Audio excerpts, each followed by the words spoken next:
All right, thanks everybody for joining us again here for another session on economic development in action. Happy to have with us today Sarah from Factor 5, based out of Caslow, for a session on coordinated leadership, community-led economies of scale. Sarah, thanks for joining us, and over to you. Thank you. Happy to be here. My name is Sarah. I'm the Community Economic Development Coordinator in Caslow for Caslow and Area D, which is the regional district of Central Kootenay.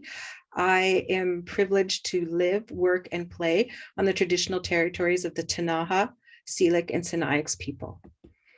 So we were positioned to redo an economic development strategy in Caslow and Area D. And there were two things that we really wanted to do, was do a customized economic development strategy and build the capacity of our local Chamber of Commerce, which for a while had been at a standstill due to lack of volunteers, lack of just how it goes in a small town. With the capacity building approach, we really were able to mobilize our community, to get them trained, to do recruitment, coaching, and bring myself on as a local CED coordinator. This model was really empowering our locals to be involved. And here you'll see on the steps of our village office, we have all our elected officials and people that felt the need to be involved in what was going to become the community economic development strategy for our region. What did we do? We right away went into research. We did on the ground training of real economic development. Here you see our mayor happily doing a BR&E, going door to door with the executive director of the Community Future, Central Kootenay, and it was a wonderful day. This was probably 2 weeks before the shutdown of March 13th. And when that happened, we pivoted. We stopped everything, and we didn't stop and go to a standstill and say, let's regroup and come back when this is over. No, we just we pivoted and said, what does our community need? We needed a virtual downtown. We needed e-commerce solutions. We needed a way to continue to provide business outreach, sector recovery plans, and really keep our community involved. And through all of that pandemic, we were able to mobilize and continue to build on those things, which then led to the strategy, which was as many people on this call might be from a small community, which has a shoestring budget. We didn't want to create some grandiose plan that now we always are struggling to find funding for in order to do. So we created a lean operating model with decentralized leadership. And this allowed us to make sure that there was going to be a road to success. So the mission was clear: provide coordinated leadership to entrepreneurs and community partners in developing market-based solutions through economies of scale.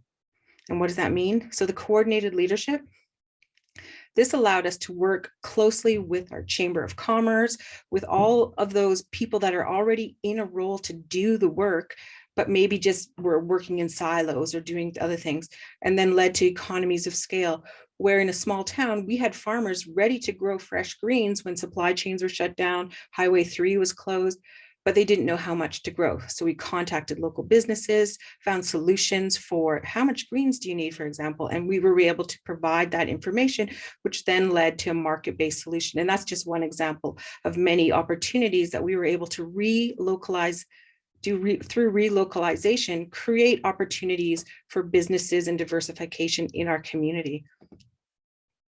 And this fell right into the hand in glove relationship with our chamber, which prior to this strategy, the chamber was basically going through the motions, taking membership fees, like we're staying open, we're staying afloat, but it wasn't really able to be empowered to do any economic development, any business support, advocacy. And with this coordinated leadership, we've been able to empower the chamber. They are now leading in success. They've been able to get a bunch of funding to do more resiliency work and recovery work. And it's been a very good, successful, clear model right from the start. And then through this whole strategy, we wanted a one-page visual for our community. What does this mean? Because not everyone is an expert in economic development. Not everyone wants to sit in on a Zoom meeting. So how could we tell them what was happening in their community and the part that they played in it and where we were along it? And we're very well known for our trails. So it just was a perfect fit to make a map So 1-page map of where are we right now? We're here, we're in the leadership funding stage, we're looking for this. And then it takes you through to the view. And at the end, the view is a community economic development strategy that has coordinated leadership through economies of scale, building economies of scale. Our outcomes, we are happy to pronounce, like I just said, our chamber is like doing so well. Other chambers are like, what's happened in Caslo? How is their chamber doing this? What's different? They have 1-page staff, but it's through the coordinated leadership and the helping of each other and outsourcing and getting things done that they've been able to find success there. The Economic Development Commission has new people on board. They're rejuvenated. They're feeling success and happy, and they just have this new lease on life for economic development in a small town, and they're ready to move on to recovery projects and special projects. Some of the special projects that we're really excited about are the e-commerce. We have 2 historical sites in Caslo, our village office, our municipal hall, which is the oldest wooden municipal hall, and we have the SS Moyer, which is a sternwheeler. Both were needing funding, and we were able to find a way to do it through e-commerce and get different, when you couldn't do in-person fundraising, we were able to help with that. Agriculture sector, we've got Farm Gate Plus happening, supply chain. There are so many special projects that are being able to be happening and at the ground roots, empowered because of the way that this whole strategy has unfolded. So the coordinated leadership, we're pooling our resources. But the biggest piece in all of this is that this is not just theory. This is not future oriented. We rolled up our sleeves and we did economic development. We showed the community and everyone from the mayor right down to retired grandma what it means to be doing economic development in the community that you live and love to work in. And ultimately, we could not have done any of this without our amazing partners that we were a part of throughout this whole thing. From the village to Lardo Valley, we have a big northern part of the lake, which has a bunch of organizations there, Columbia Basin Trust, Community Futures, our community forest has been a big part. And it was just been so fun to work with all of our different partners, including the regional district, of course. So thank you very much.